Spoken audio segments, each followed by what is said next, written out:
Yaorana et bienvenue dans Manava.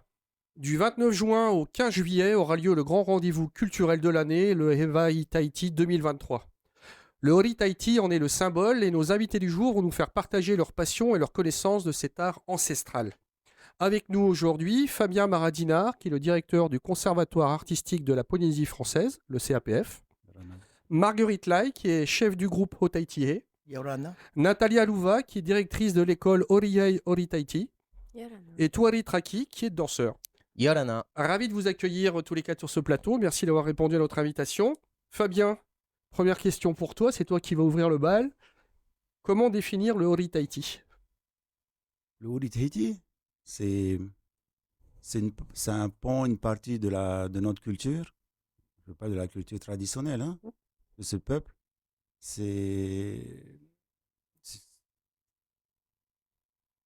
C'est une manière de montrer sa culture, de vivre sa culture et de montrer une partie de ce qu'on est. Comme on dit, on est polynésien et la danse participe à être polynésien aussi. C'est aussi, voilà, c'est une partie aussi de l'histoire de la Polynésie. Marguerite, comment le Hori Tahiti a su être transmis depuis ses origines? De toute manière, elle se transmet. Mais je voulais rebondir sur ta question. C'est la première question que tu as eue. Vas-y. Voilà. Le Hori Tahiti, c'est un moment pour un peuple de parler de sa vie du matin au soir et du soir au matin, qu'on appelle Hori Tahiti, Hiroa ou culture. Mais c'est un moment important et ça doit jamais disparaître. Le Hevaï Tahiti, il a existé il y a plus de 100 ans. C'est un moment pour tous les jeunes, pour tout un peuple, de danser, de rire et de parler d'une partie de sa culture, une toute petite partie de sa culture, qui est le Hori Tahiti. Alors, comment est-ce qu'il a été transmis depuis ses origines? Je pense que dans toute civilisation, la culture, quelle qu'elle soit, se transmet de génération en génération. C'est vrai qu'il y a des choses qui se modifient de siècle en siècle ou dans le temps, parce que les générations changent, le monde évolue, mais il y a toujours la racine qui est là. Les choses ne disparaissent jamais, ils sont toujours là. Et pour pouvoir mieux la transmettre, un peuple doit garder et parler sa langue, qui est le Reo Tahiti. Dans le même esprit, Natalia, est-ce qu'on peut considérer qu'il y a un Hori Tahiti originel ou est-ce que c'est une interprétation liée à chaque groupe ou à chaque créateur? Je pense que la racine même, c'est donc notre Hori Tahiti. Mais après, chaque groupe, chaque école de danse l'enseigne à sa façon de ce qu'on a appris nous depuis notre jeune âge. Donc, mais il ne faut pas oublier d'où ça vient, les vraies racines, donc les vraies bases, voilà, dans le Hori Tahiti. Touari, comment t'es venue cette passion? Moi j'ai commencé, j'avais 15 ans. C'est Manouche Le Hartel, ma mère qui m'a forcé en fait à faire mon premier Heiva. Et voilà, au bout de trois répétitions, je suis tombé dedans. En fait, c'est vrai que avant ça, j'avais un passif avec le Hori Tahiti qui était un petit peu plus conflictuel parce que ma mère est chef de groupe. Donc j'ai littéralement grandi dans les parkings, dans les hôtels, à voir les spectacles tous les week-ends et tout. Donc ça s'est fait assez naturellement de rejeter un peu le Hori Tahiti. Et puis bon, il y a eu un événement un peu décisif en 2007 quand j'ai eu 15 ans qui a fait que ma mère m'a forcé à la suivre à la répétition. Elle faisait le Heiva en 2007 et c'est comme ça que j'ai fait mon premier Heiva et que j'ai commencé le Hori Tahiti. Et depuis voilà quoi, on est autour de cette table quoi. C'est une vraie passion et donc c'est ce qui t'a emmené. Est-ce qu'on peut considérer qu'à chaque fois tu attends ces événements avec impatience? Est-ce que tu te dis j'ai hâte de retourner danser, j'ai hâte d'y aller, j'ai hâte d'aller m'entraîner et ainsi de suite? Ouais, bien sûr. Bon, moi je me pose plus vraiment ces questions quoi. Alors moi je peux me vanter d'avoir fait, je crois que c'est mon 13e Heiva cette année. Mais alors là, on compte pas le nombre de Heiva de Marguerite, de Fabien. Et du coup, dépasser un certain nombre, on compte plus quoi. On veut juste. C'est que du plaisir. Et puis d'ailleurs, même si le Heiva, on est tous d'accord pour dire que le Heiva c'est l'événement Hori Tahiti le plus important, pas juste de l'année, mais le plus important au monde tout court. Eh bien, Il y a d'autres événements. À un certain moment, on se détache aussi juste du Heiva quoi. C'est-à-dire que le Hori Tahiti a son importance partout quoi. Elle a son importance partout. C'est le plus important au Heiva, mais le Holy Taiti, il est aussi dans les happy, dans les groupes de paroisses, dans les kermesses, dans les écoles. Oui, il est pour les- présent. Voilà, Mm. Il est même omniprésent. exactement. Fabien, comment est-ce que les cours de Holy Tahiti sont dispensés et qu'est-ce que ça peut apporter aux enfants? Aux enfants aujourd'hui,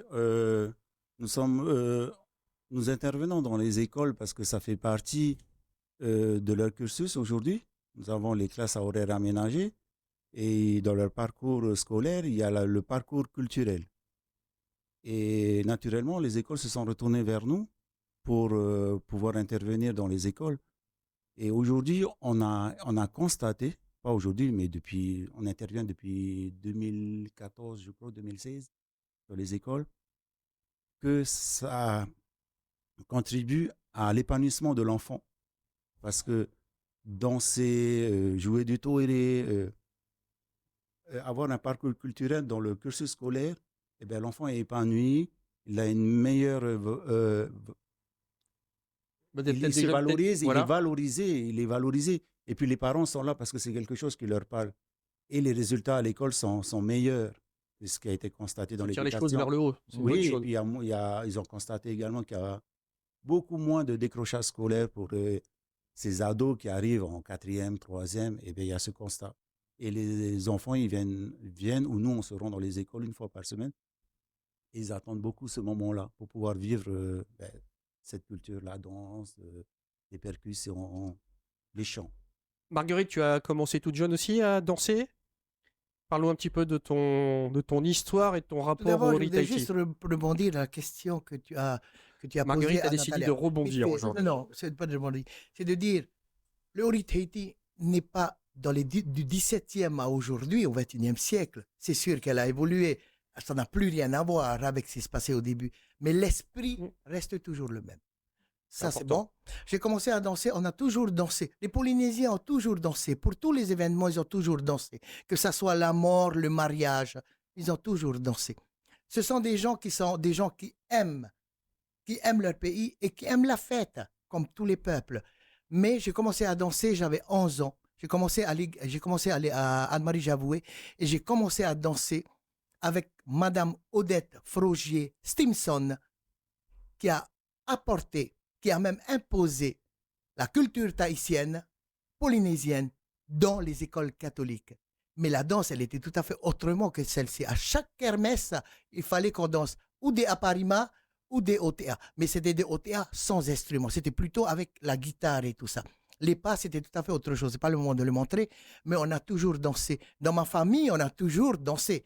Et ce qui m'a toujours marqué, c'est que, par exemple, un mariage, ça peut être quelque chose de très joyeux.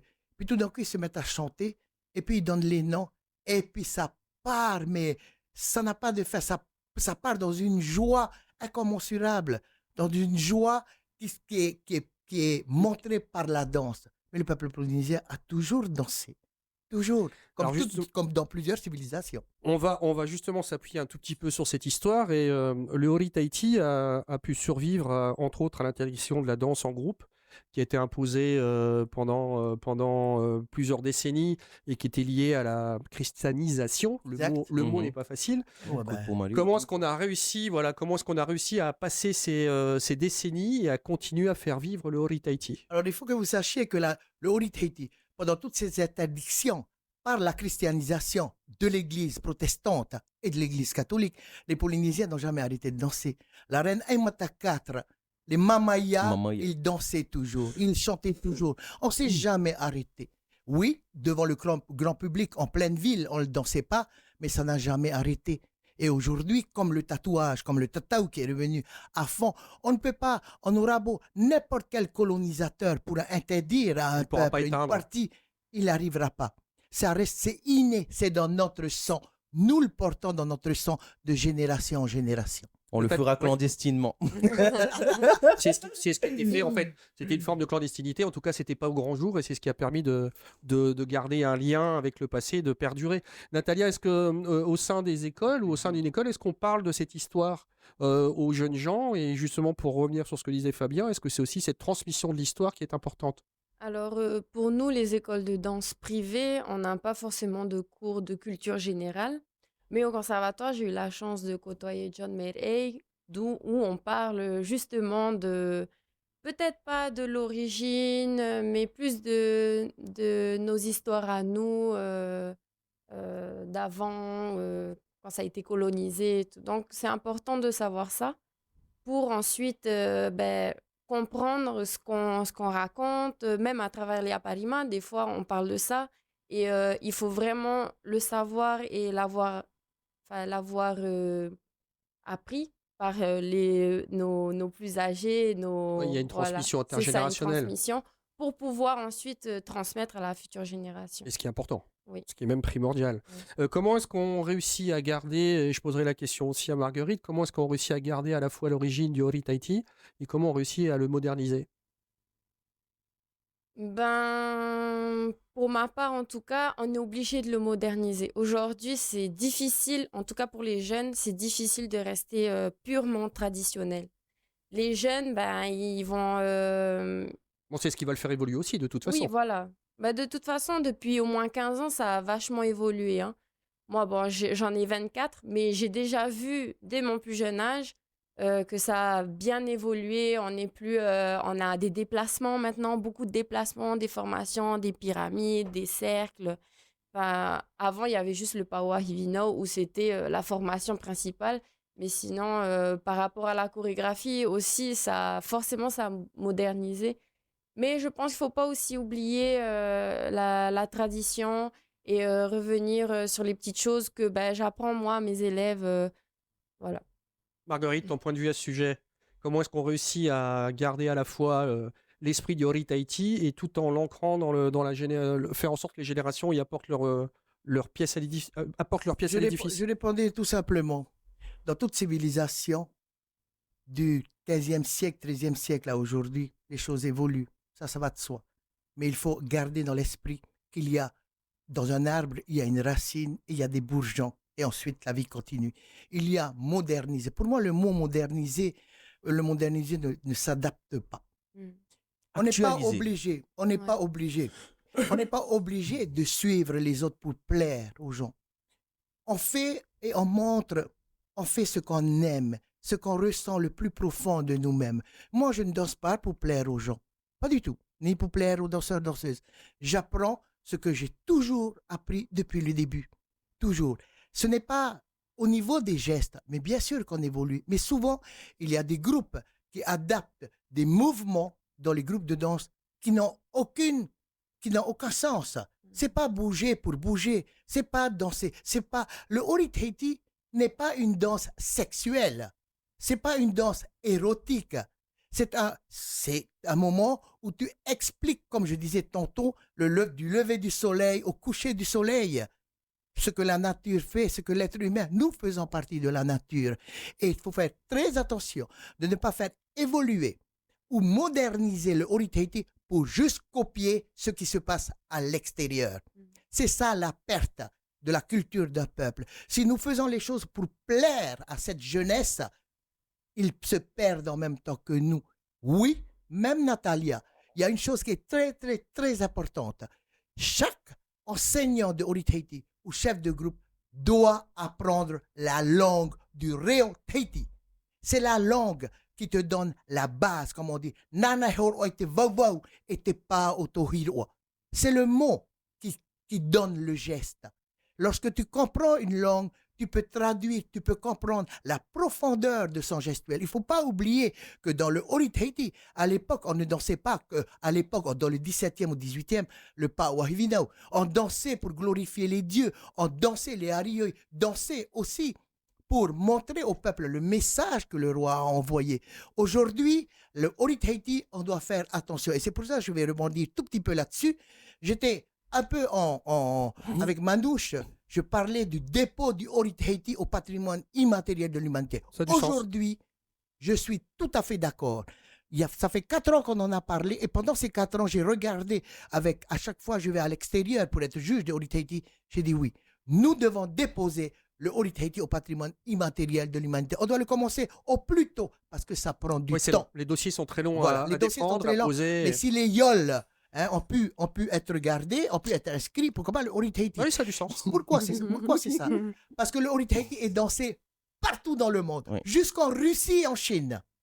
Dans Jusqu'en tous Norvège. les plaques, dans tous les parcs d'attractions que j'ai vus, je fais le tour du monde, il y a toujours, pour terminer la danse, le Horitaiti. C'est de plus en plus une danse. Ce n'est pas simplement pour gesticuler ou quoi que ce soit, mais c'est une danse qui est pleine de joie et qui est pleine d'explications, qui a un sens. Donc, d'où Il a l'intérêt un sens. d'où l'intérêt de le pouvoir déposer. l'inscrire au. Et Bien je sûr. finirai, attention, avec le mot moderniser. Attention avec le mot de plaire aux autres. Nous ne devons pas plaire aux autres. Nous devons plaire d'abord à nous-mêmes. C'est la base. Fabien, j'imagine que vous essayez d'inculquer ça aux jeunes gens. Moi, je suis content. Il faut prendre ce que vient de dire Marguerite. Ce sont des enseignements. Hein. Je suis tout à fait d'accord à 200% sur ce qu'elle vient de dire. Parce que l'école d'où je viens, c'est exactement ce qu'elle dit, c'est de donner un sens à chaque mouvement. On ne doit pas faire un mouvement juste pour faire joli ou un pas, parce que c'est spectaculaire.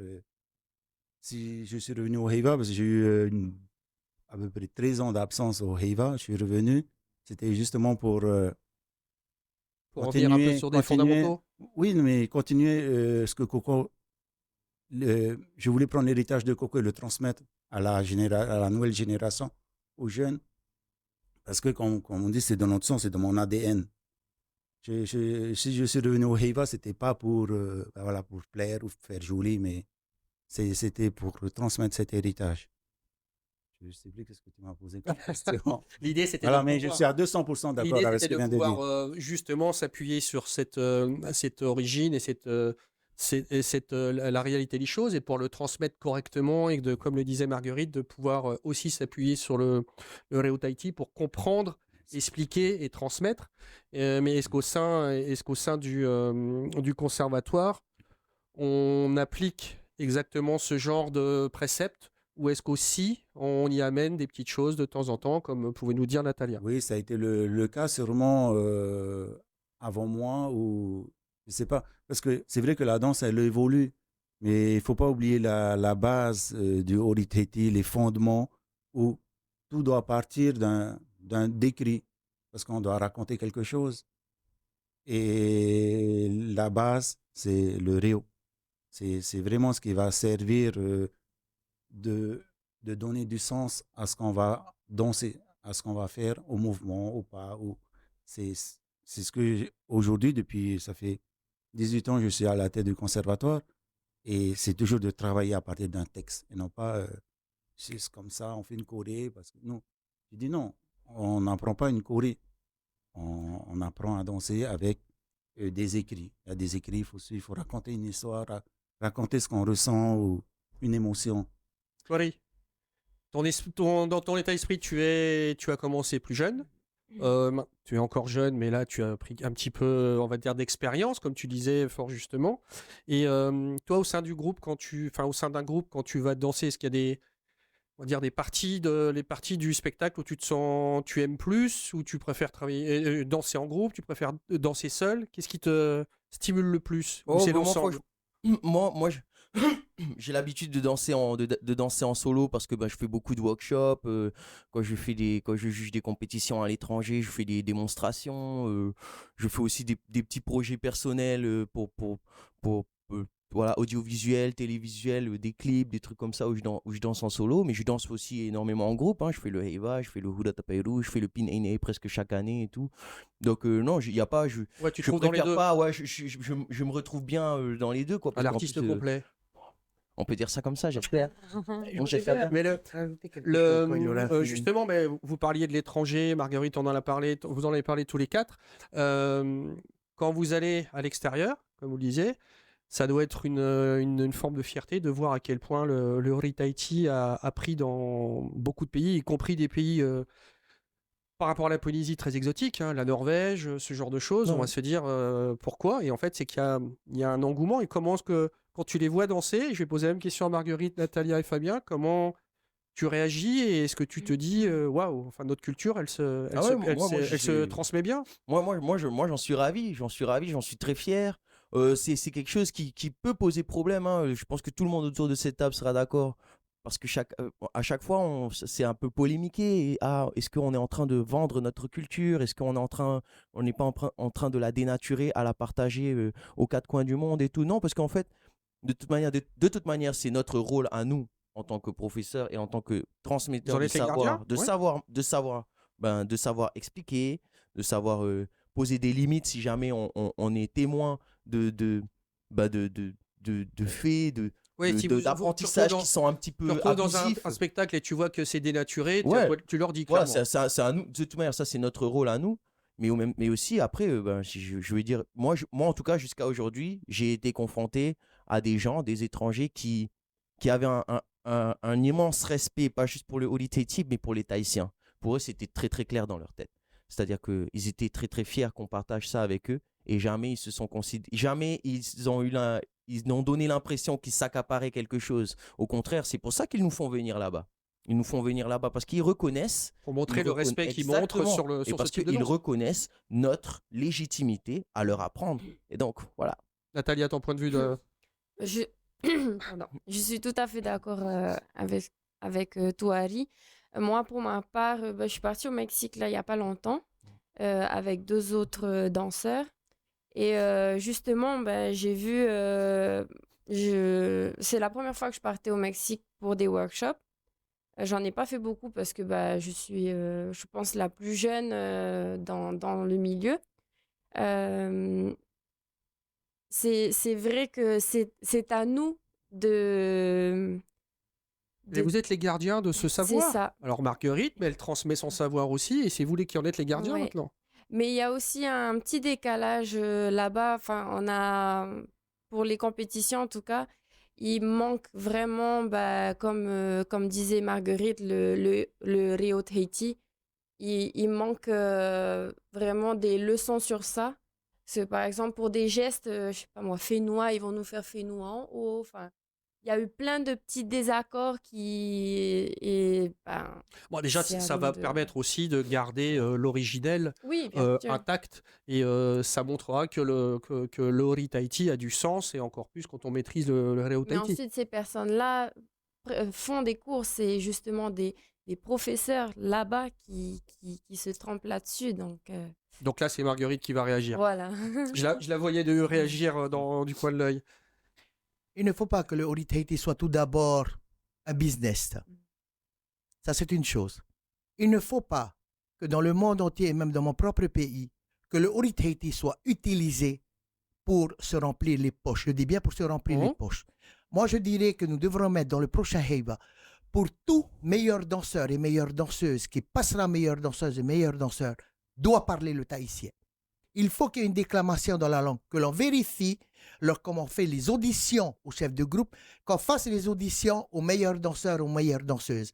Lorsque je vois qu'il y a des écoles dans mon pays qui font des échauffements sur des musiques étrangères, du hip-hop et tout ça, je suis contre. Vous devez faire les préparations avec des Tahiti. Ça donne déjà aux élèves l'oreille d'entendre. Or, on fait de l'échauffement, on fait du cardio aujourd'hui. Le Holy Tahiti est devenu du cardio, tout ça. Je suis contre. Mais enfin, ils peuvent faire ce qu'ils veulent. Ça, c'est une chose. Deuxièmement, c'est vrai tout ce que vous dites, qu'à l'étranger, on nous invite, on est bien heureux de partir, de regarder. Mais beaucoup de personnes à l'extérieur font le Holy Tahiti pour gagner de l'argent. Ça, c'est une chose. Ils peuvent venir au conservatoire prendre des cours. Ils peuvent venir danser dans nos groupes. Mais ils n'auront jamais l'âme du Holy Tahiti. Coco l'a dit, et je le dis aussi. Et ça, c'est sûr. Oui, ils ont du respect pour nous. Bien sûr qu'ils ont du respect pour nous. Mais enfin, on connaît l'envers du décor. Mais l'envers du décor. Je trouve quand même que dans plusieurs pays, il y a des gens qui viennent habiter chez nous quelque temps, où nos élèves qui partent, au lieu d'aller faire leurs études, ils vont et ils ouvrent des écoles de danse, rien que pour le business, il faut le dire.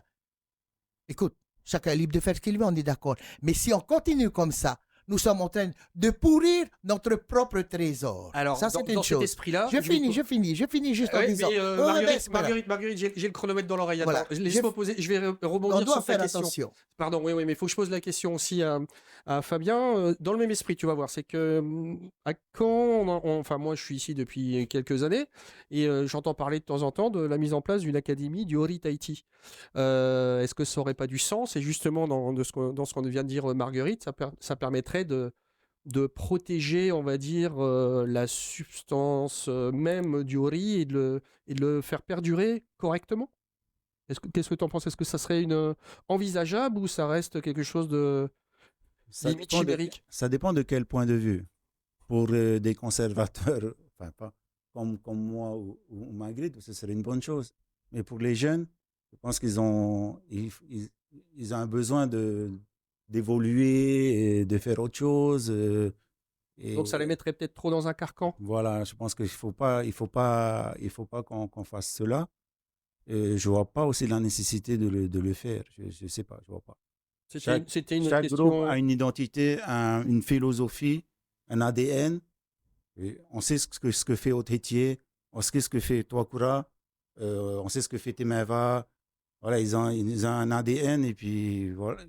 S'il y a un académie qui vient nous dire quoi faire, je ne suis pas convaincu de l'utilité de cette académie. D'accord.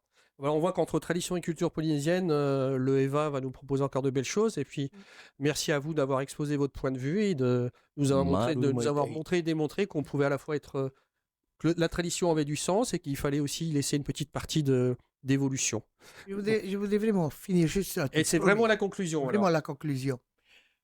Nous devons tous faire attention que le Ori Tahiti, que son âme soit conservée. Je n'ai pas dit que ça soit comme il y a des années, plusieurs siècles. Mais nous devons faire attention à ce que nous faisons, nous, peuple polynésien. Je ne dis pas les autres parce qu'ils copient ce qu'on fait. Que nos danses Ori Tahiti ne finissent pas dans les bordels en Europe. Merci et merci beaucoup. T'as fait dans l'air dentelle pour la conclusion. Merci Marguerite. Merci d'avoir répondu à mes questions. Cette émission sera en replay sur le site de TNTV. Bonne fin de journée avec TNTV.